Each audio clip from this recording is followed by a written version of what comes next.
Uh,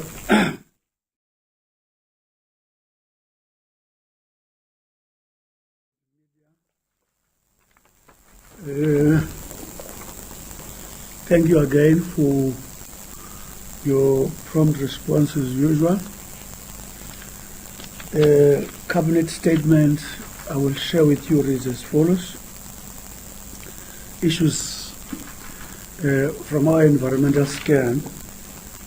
First, we deal with the quarterly labor force survey, which some of you I know you've already come across. The Cabinet did welcome the results of the Statistics South Africa's quarterly labor survey for the third quarter, which indicated that 204,000 jobs were gained between second and third quarter. Net gains in two successive quarters. If you remember, the quarter preceding this one was 648,000, meaning that in spite of all the difficulties, our economy is resilient and it's fighting. Those are the green shoots. The quarter survey also revealed that the total number of persons employed in the third quarter of 2022 was 15.8 million. That number is increasing.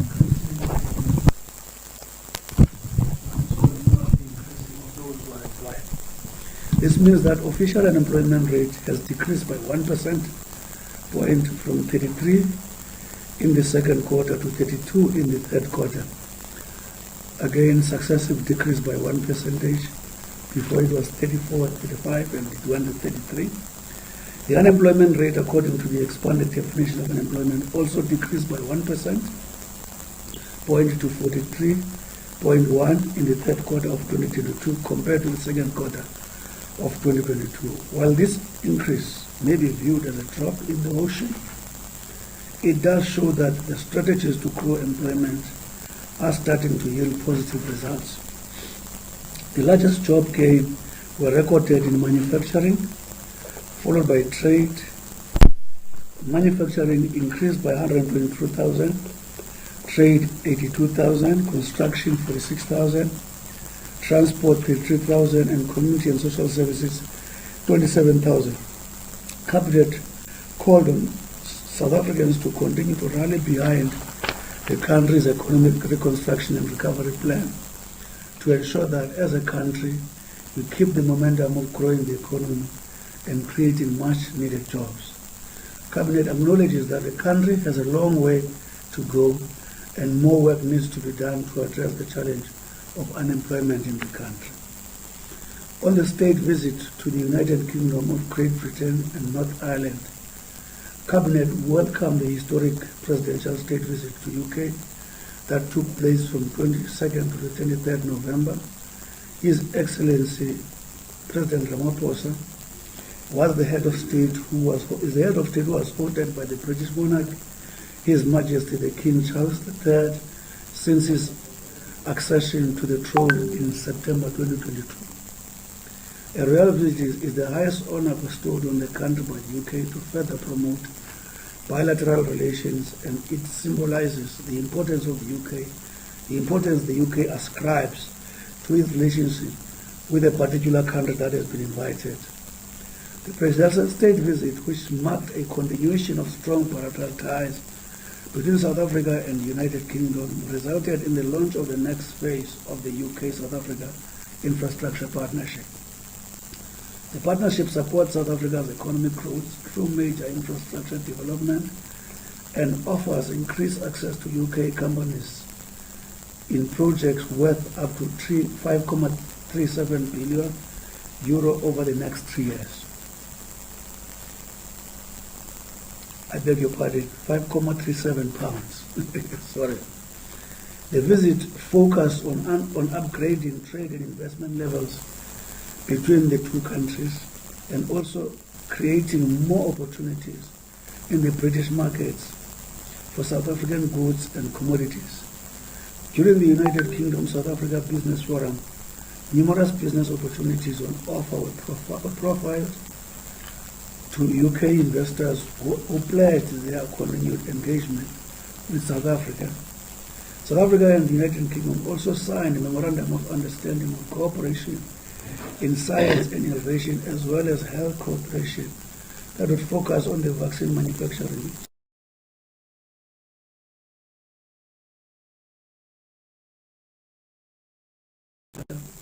Clean technology and renewable energy sources. These opportunities hold the potential to unlock domestic trade, investment, and boost job creation. Tshwane Automotive Special Zone, which is commonly referred to as TASES. Cabinet welcomed the introduction of the next generation Ford Ranger by Ford Motor Company of South Africa, which saw a capital investment of 15.8 billion. This resulted in all 10 auto component manufacturing companies located in the TASES officially entering into the full cooperation.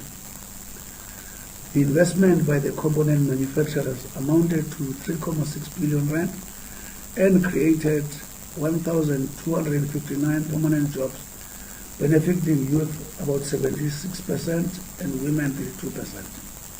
TASES was established as a special purpose vehicle production zone with mandate to create employment opportunities and promote economic preparation for small, medium and micro enterprises in the region.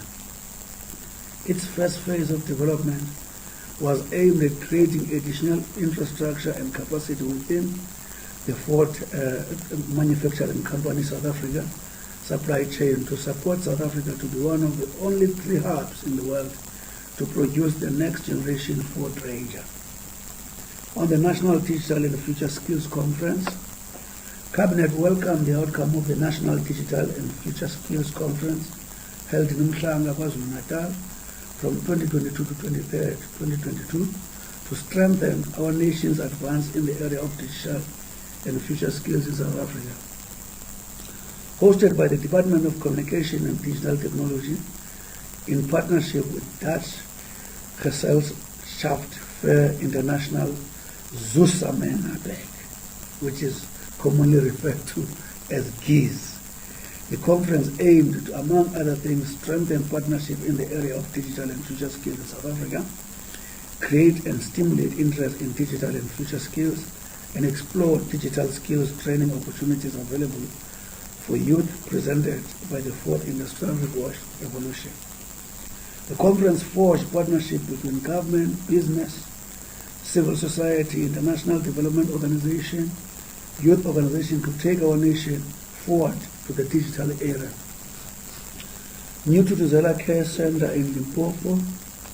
Cabinet welcomed the opening of Tutuzela Care Center in the Dilokong Hospital at Dilokong Village in Trikop, Limpopo on Tuesday, 22 November. The one-stop facility offers service in support of victims of gender-based violence and femicide and sexual crimes. The center is the 62nd to be opened across the country and fulfills the commitment government made to 2018 Presidential Summit against GBV to build more of such centers. On the AG's Consolidated General Report 2021-22, Cabinet welcomed 2021-22 Public Finance Management Act audit outcomes of the national and provincial governments, which were released by AG Tsakani Maluleke on Wednesday, 23rd November 2022, under the theme Open Code, a culture of accountability will improve service delivery, close quote. Cabinet noted the gradual upward trend in the audit outcomes of national and provincial governments, but expressed concern that key service delivery portfolios continued to receive poor outcomes. Based on the completed audits of 160 departments, 47 departments had improved and 12 had regressed. Similarly, of the 238 public entities with completed audits, 67 had improved and 34 had regressed.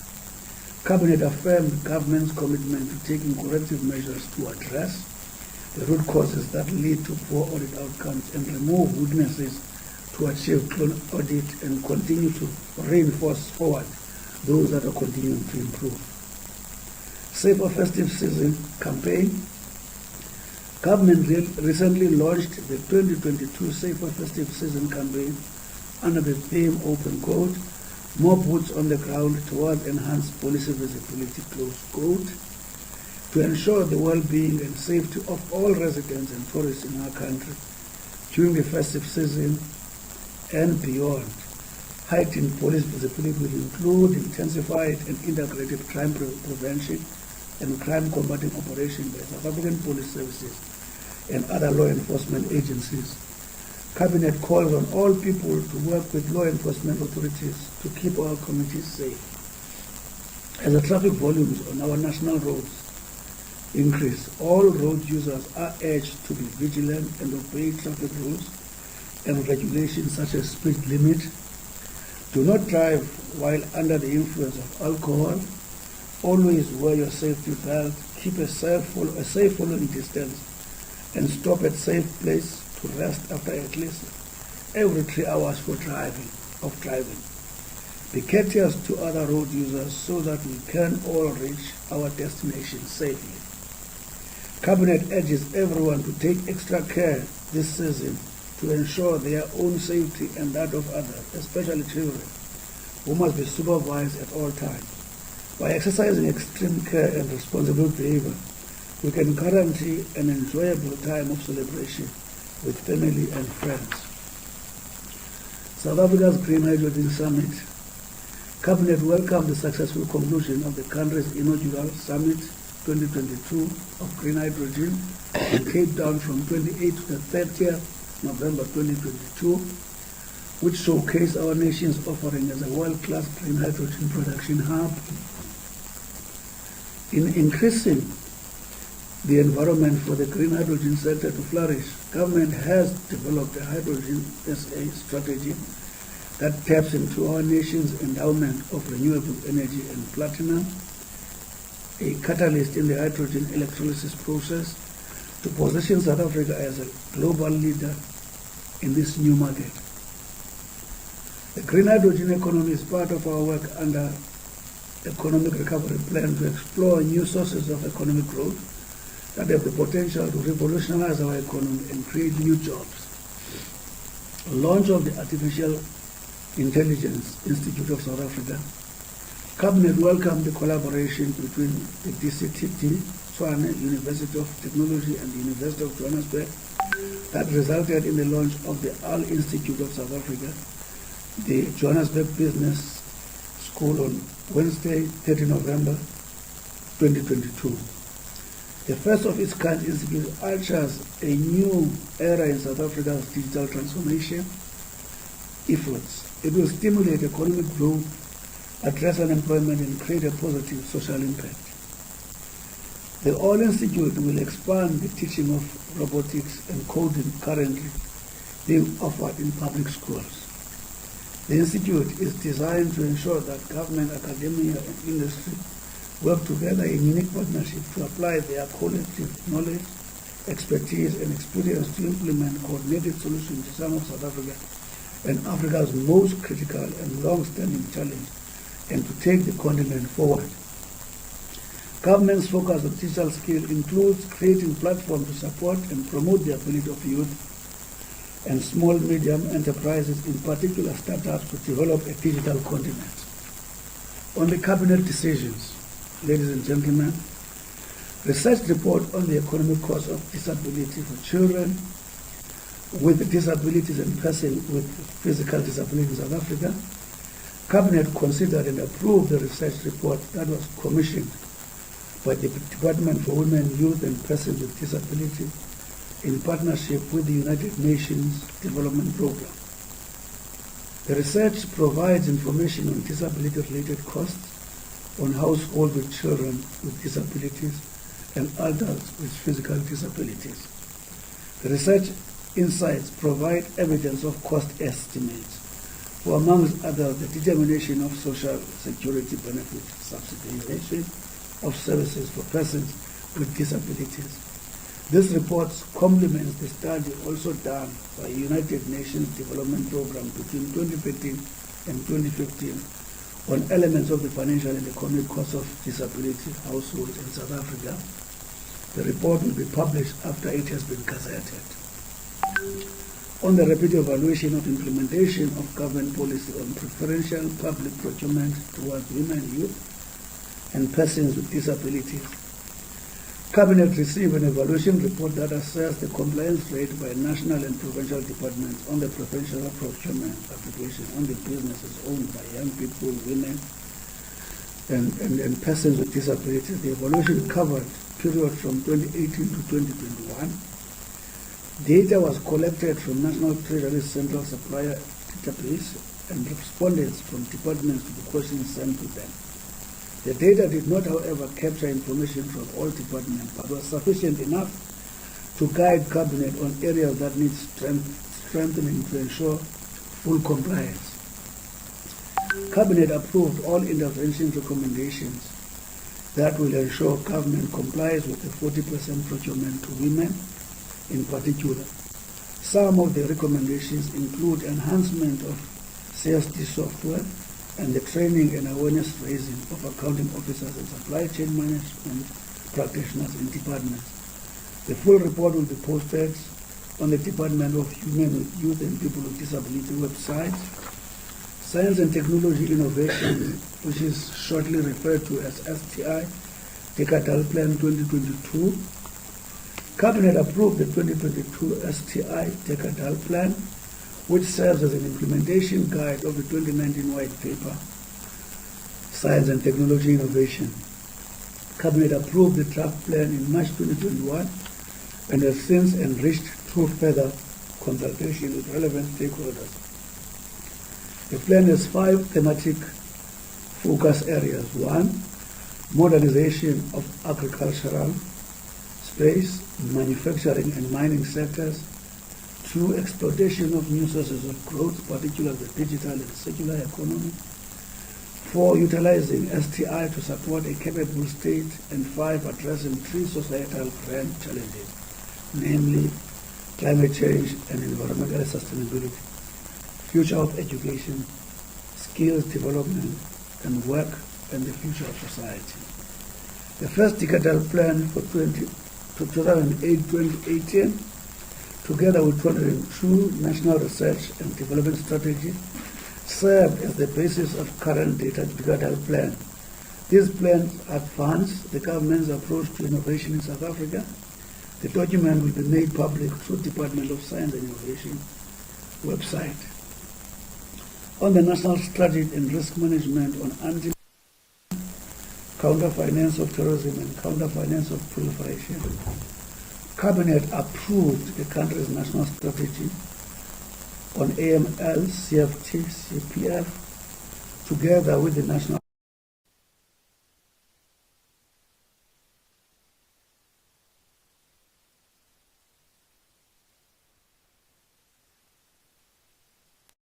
evaluation of the strategy, which provides 3 high-level goals with 13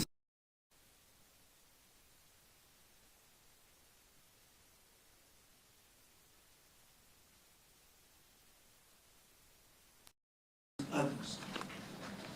The implementation of the strategy will ensure that country strengthens its financial system to support economic growth intervention by reducing levels of finance-related crimes.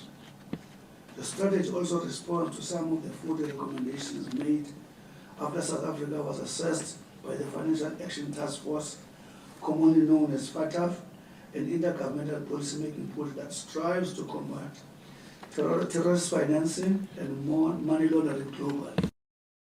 The summarized 2 reports will be published on the National Treasury's website. On the green hydrogen commercialization strategy, Cabinet approved the publication of government's green hydrogen commercialization strategy for public comments.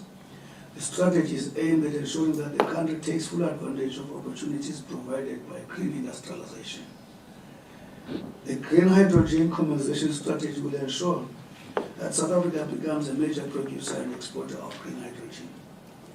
It contributes towards economic growth and supports the country's just transition intervention and towards the reduction of carbon emissions.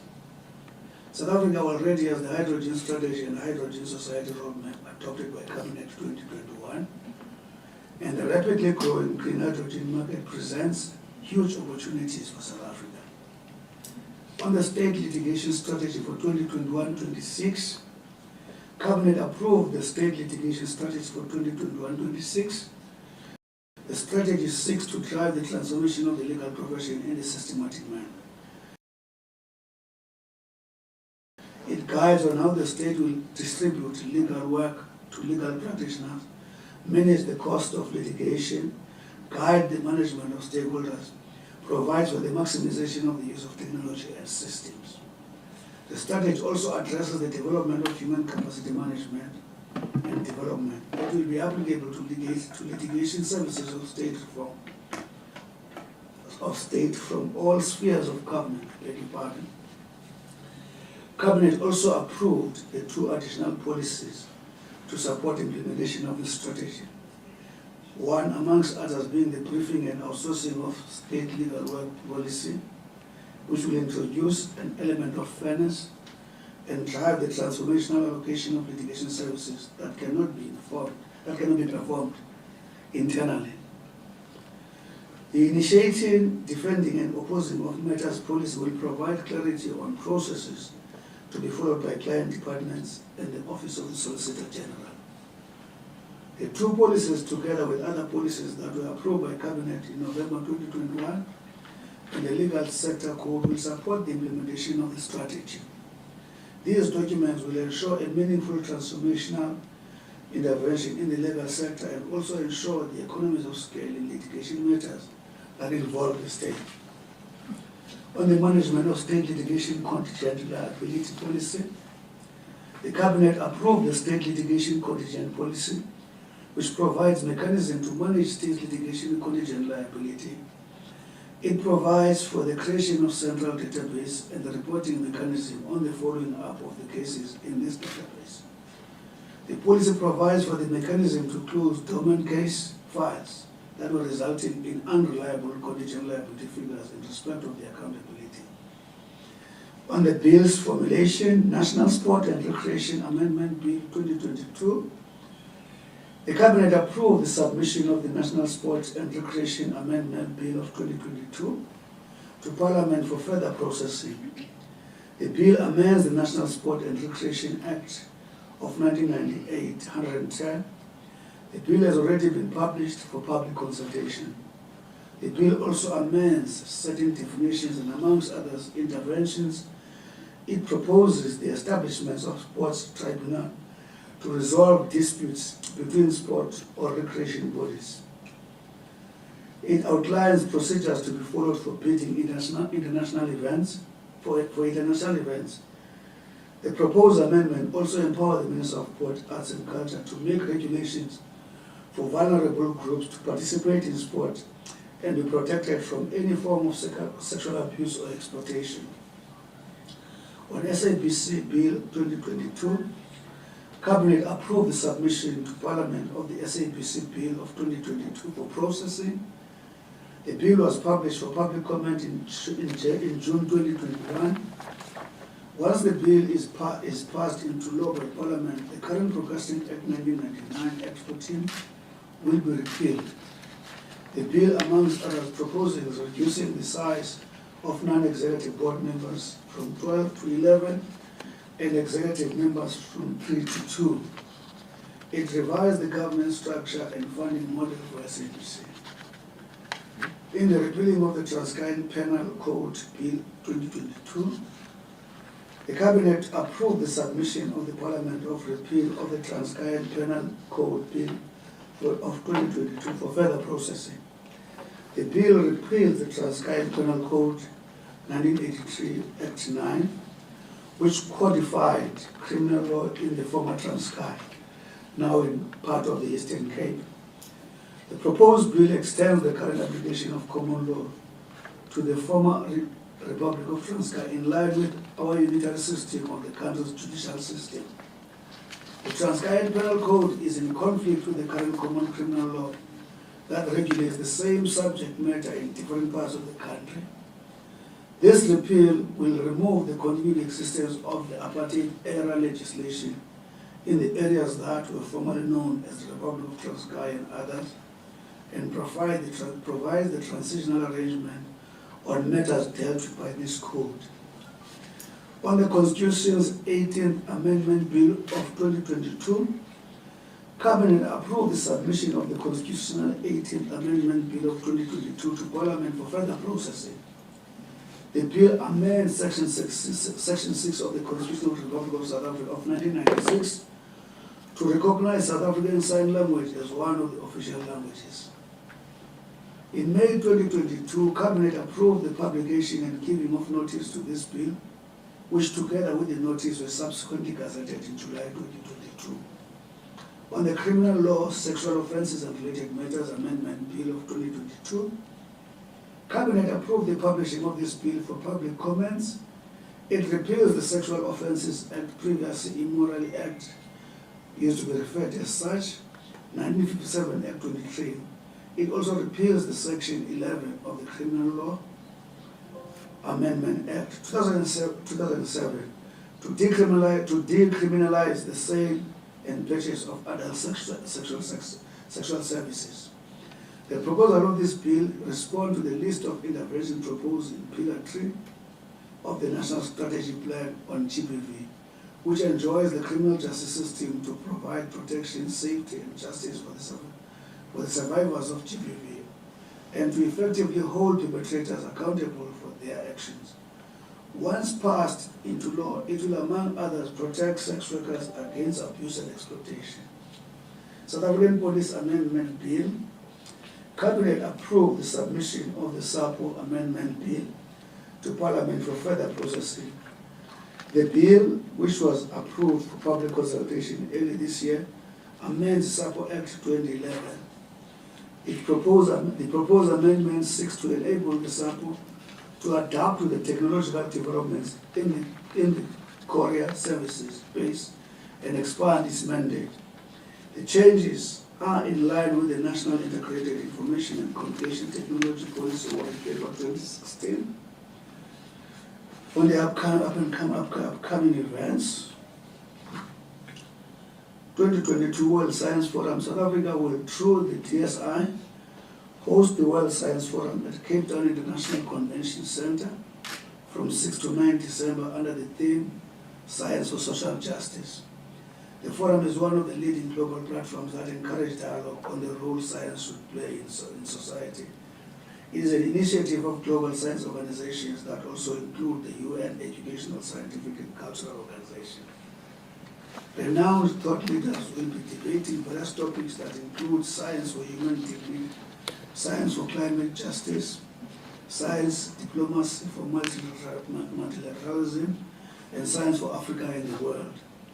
A number of site and satellite events will take place concurrently, and some of them will be hosted by General Assembly of the African Academy of Science, a Pan-African organization whose vision is to transform lives in the African continent through science. On the World AIDS Day, South Africa will join the world in observing and participating in activities to mark the annual World Day on December 1st under the theme Open Out, Equalize and Integrate to End AIDS, close quote.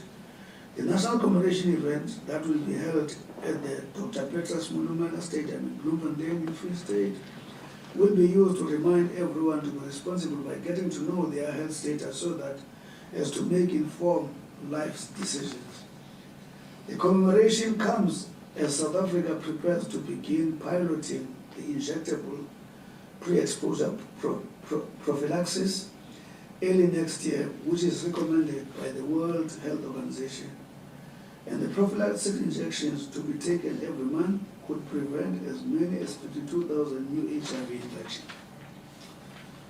Reconciliation Day on Friday, 16 December 2008, Reconciliation Day, to reaffirm our commitment to unity and nation building. Each year we have an opportunity to reach out to one another to deal with our past, reconcile and build a new nation going forward. Our journey since the advent of freedom and democracy in 1994 has advisedly shown that we are stronger as a nation when we are united, and our goal as South Africans should be to promote inclusive nation building and social cohesion. Together we can build a better tomorrow for all by striving to ensure a nation that encourages dialogue, fosters social cohesion, embraces nation building, and celebrates its diverse culture. Cabinet also calls on everyone to work together as a nation and harness our collective strengths to build a united and prosperous South Africa. On the National Active Aging Program, the Department of Social Development will host the National Active Aging Program in Germiston, Gauteng from 5 to 7 December 2022. The program brings all 9 provinces together and is aimed at promoting the independent and healthy lifestyle of older persons to ensure that they actively participate in their communities. The National Active Aging Program will open with a national dialogue to allow older persons to engage on pertinent matters affecting them. This will be followed by Golden Games, where older persons will showcase their athletic abilities. The Older Persons Act 2006 emphasizes the importance of protection and promotion of rights, dignity, status, integrity, safety, and security and well-being of all persons. In this regard, Cabinet calls upon all communities to care, respect and support older persons, especially against abuse, ill treatment, neglect, and GBV. Cabinet extends its congratulations and well wishes to the following prize winners of the 2022 SADC Media Awards: Mr. Sandile Stevenson Lobu from the Sunday Times for the first prize in photographic category, Ms. Zinhle Makosazana Mugabe from SABC for the second prize in the TV categories, and Ms. Melinda Shaw from the Poultry Bulletin magazine for third prize in print category. On the condolences, Mr. John Henry Edson, a veteran trade unionist and political activist who also served in the public service as an advisor to the Minister of Public Service and Administration, Dr. Zalas Kaya. He later served on the Public Service Commission as Deputy Chairperson and also on the Judicial Service Commission. Vora Shaka Frank Rachitanga, 89-year-old and anti-apartheid activist who endured a number of security branch harassment. As a published author, some of his many poetry books were prescribed for high school.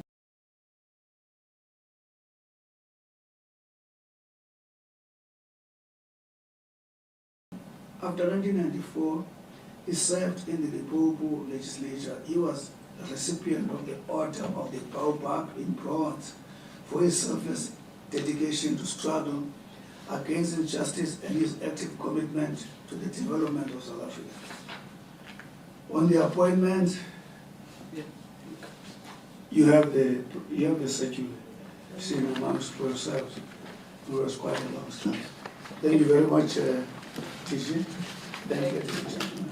Thank you very much, Minister. I think to save the Minister, there were quite a lot of appointments in the boards, so the statement will be circulated and the colleagues can read from the statement. And at this point, thank you, Minister. You need that. We will entertain questions. Where do I start? Marian, you haven't raised the head. Where is Marion? It's unlike you. Tabo. Sure. Thanks, Minister. My name is Tabo Mkone. I work for the Sunday Times. Just on the SABC bill, it is proposed that the number of board members be reduced from 11 to 12. At the non-executive director level, and the others is 3 to 2. What's the rationale? And then, in view of the Section 89 panel report that came out yesterday, how's the president? How is he doing? What does he have to say, or what do you as one of his ministers have to say, to calls that he should step aside? Because already we are seeing some of his cabinet ministers saying that he should step aside in view of the findings of the panel. Thanks. I'm covered. Oh, okay. Thank you. Oh, sorry. No problem. Thank you, Minister. Jason from News 24. I just want to follow up on Tabo's question. Was the... Your name is? As Jason Felix. Felix. Yes.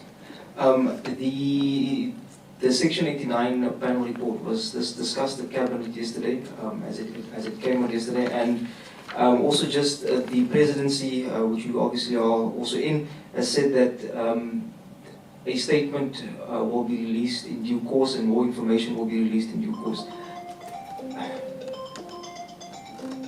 That's the statement. Maybe that's the statement.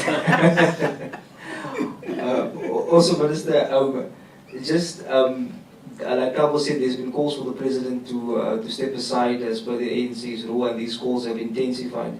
When can we expect the President to say anything on this Phala Phala matter? Thank you. Are we done? Thank you very much, Tabo. How is the President? He is fine. The fact that he was able to issue a statement yesterday and express his view on the matter thus far, and committed that he is studying the findings, and also expressing the predicament it has placed the country in, and saying that statement, an announcement is going to be made in due course. Our attitude is that we should respect that exercise. These are not statements or findings where you can easily wake up and say, this is what I think, and we respect that. And that goes the same to Jason. And let me put in this point, the step aside, the call on the President to step aside is not coming for the first time yesterday. It's been ongoing. To us, it's not new. But all what we're calling upon to South Africans is that the President said he's studying the findings, and then in his own statement, he will make a pronouncement in due course. And we strongly call South Africa for the indulgence to actually await that. But having said that, we leave it there. On the SABC, generally it's a continuous rationalization amongst other things. Remember, SABC has been dealing with the cost containment. This is a continuous rationalization on issues of efficiencies to reconfigure the kind of skills you require. Generally, it is in that context. Is there any other round, or we can then say? Online. Online, sorry, yeah, yes, Minister, this is online. Is it Krima? Plus others. Okay. So where's online? He's also on behalf of GCIS and behalf of the media group, WhatsApp group. There's a couple of questions, Minister, and you may have responded to it already, but just for the sake of reading out the questions. Sume Naidu, freelance journalist, does indicate which publication, but for two questions. For clarification, can the Minister confirm if the President has any intention to address the nation today or make any other major announcement regarding the continuity and operations of government? Two, did Cabinet get a report from the Justice Minister on the details of his decision regarding the release of inmate Jadus Valus, on which the deadline is today as per the Constitutional Court decision? That's from Sumen. And then Christian du Plessis from Netwerk 24. Number one, Minister. The name is? Christian du Plessis, Netwerk 24. Number one, Minister, What is your reaction to cabinet ministers such as Dr. Nkosazana Dlamini-Zuma, who last night during an interview with ENCA said the president should step aside after the Section 189 panel found there is prima facie evidence to start an impeachment inquiry against him? Should the president indeed now step aside? Number two, from Christian as well, a lot of South Africans are shocked by the findings of the panel and might lose faith in the president. What would you say to these South Africans? And then following from that is Yiso Maliti from the Cape Argus newspaper. Number one, in light of the Phala Phala panel's findings published last night, do you still stand by the version President Ramaphosa submitted to the panel? Number two, speculation has been rife about the president's future. Will President Ramaphosa be resigning, or will he stay on? Another question that is from Brandon from the Weekend Argus. You say the Sexual Offences and Related Matters Amendment Bill of 2022 will decriminalise the sale and purchase of adult sex services once it is signed into law. Does this mean sex work as a whole will be decriminalised? Those are all the questions we have for you, Minister. Thank you. Okay.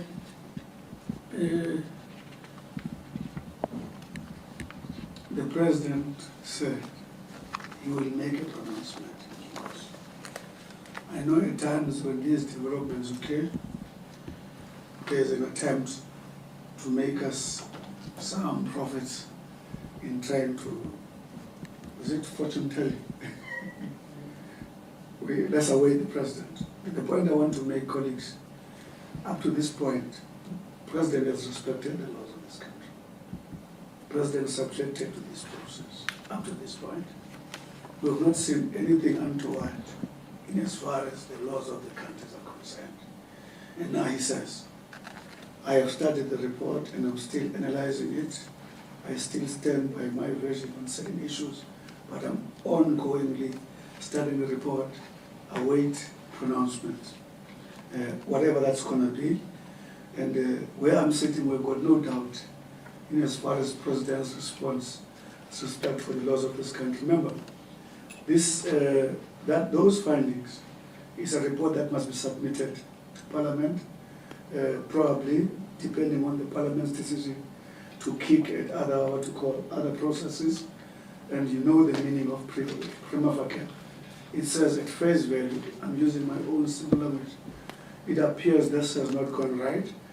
Maybe as an elaborate exercise to check further could lead to something. So prima facie is not a conclusive finding on anything, but it's an indication that there's a need to clarify certain things. So as long as you understand that, but the president says he's studying the report, and we expect nothing new. He has respect for the law, something he has demonstrated all over his life. South Africans are shocked. I think South Africans can be shocked if there's a threat to the laws of this country. I usually say, when laws are threatened, remember what keeps us together in a predictable way. When the laws are kept and adhered to, South Africans are able to go on with their lives because they know as long as those laws are in existence, my life is protected in line with those laws. Whether it's an economic ambition, investment, whether it's a career to pursue, the critical thing, whether it's generations to grow your children, that is fundamental, is the respect for the laws of the country. Fortunately, this president has demonstrated the respect for the laws. The key thing is his adherence and respect for the law. So now I'm trying to allay the fears in as far as that is concerned. On the Walus, indeed the cabinet was briefed on the matter. Cabinet discussed that matter thoroughly, and all that the cabinet is sticking by is to respect for the law.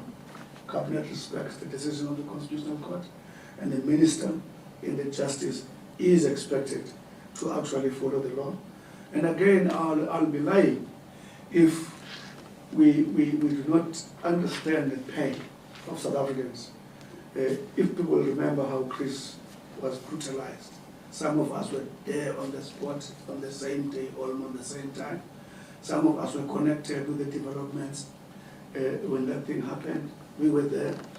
So we understand the pain. But at the end of the day, the future of this country lies again in the respect for the laws. Because there's only one thing that connects minimum all of us. It's law. There's a lot of others that connect us, but the bottom line connector of this country is the law. It is the least thing that you can undermine. So the Apex Court has made a decision. Cabinet respects that. And what else? Let me check. Walus have dealt with that. Was Cabinet briefed on the Phala Phala? No. Because you remember the findings had not been what you call presented at that stage. Sexual, yes. No, I've responded to that. It's a step aside, it's a call. The step aside has been a call. Minister Moses is not the first. She's one of many people who are making that call. That's why I said it's not a new call. What is key to us is compliance with the laws of the country, which the president has not actually shown us anything inconsistent as far as that is concerned. The decriminalization, indeed, is a decriminalization across the entire sexual community to deal with the issues of abuse, of exploitation of women, male predators who find themselves in that area. It also provides them access to health and a number of other things so that they can be taken care of and be protected like any other South African. So all of them are expected to be actually to be covered by that amendment. Thanks. Can I just add one thing from the minister? The decriminalization excludes children. I think the bill is very clear that the children are excluded. You will still be prosecuted if you involve in sexual activities with minors. So this dispensation is not including the minors. You can imagine if on the other side there's statutory rape, it cannot change because it's about protecting a child of a particular age who is not ready to take a decision, whose implication is not yet well developed to understand. Thank you. Thanks, Minister. Are there any other questions? And then we can then, Tabo, that's the last round, colleagues. Sure. Just on the Phala Phala matter, Minister. I mean, I hear what you are saying, but to what extent is the presidency concerned that this matter is detracting the president from fulfilling his duties as head of state and also as head of government? I mean, for example, he's had to postpone his appearance in the NCOP to take oral questions in the National in the NCOP this afternoon. So that sort of detracts from what he has to do as head of government and also as head of state. There's a state visit by the president of Venezuela that has been postponed, seemingly because of all these things around Phala Phala. So how urgently is the president taking this matter? Are there any real time frames? When exactly is he planning to address the nation on this thing, or even issue a press statement on this thing? Parliament is supposed to deal with this thing on Tuesday next week. Is that going to happen without the president having had anything to say until that point? No. That way you can try your luck.